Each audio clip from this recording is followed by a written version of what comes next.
ఆకలితో ఉన్నారు, అలసిపోయి ఉన్నారు, ప్రయత్నములు విఫలమై ఉన్నాయి. సేద తీర్చబడుటకు నా దగ్గరికి వచ్చి కూర్చున్నాడు.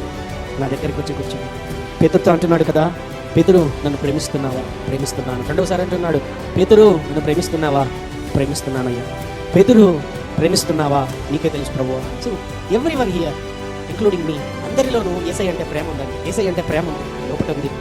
యేసు మొదటి ప్రేమ ఎక్కడికి పోతుంది?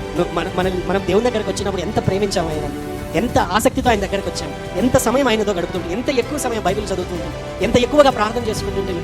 అదంతా అనగారిపోయింది, అదంతా తగ్గిపోయింది, అదంతా పక్కన పెట్టేశారు.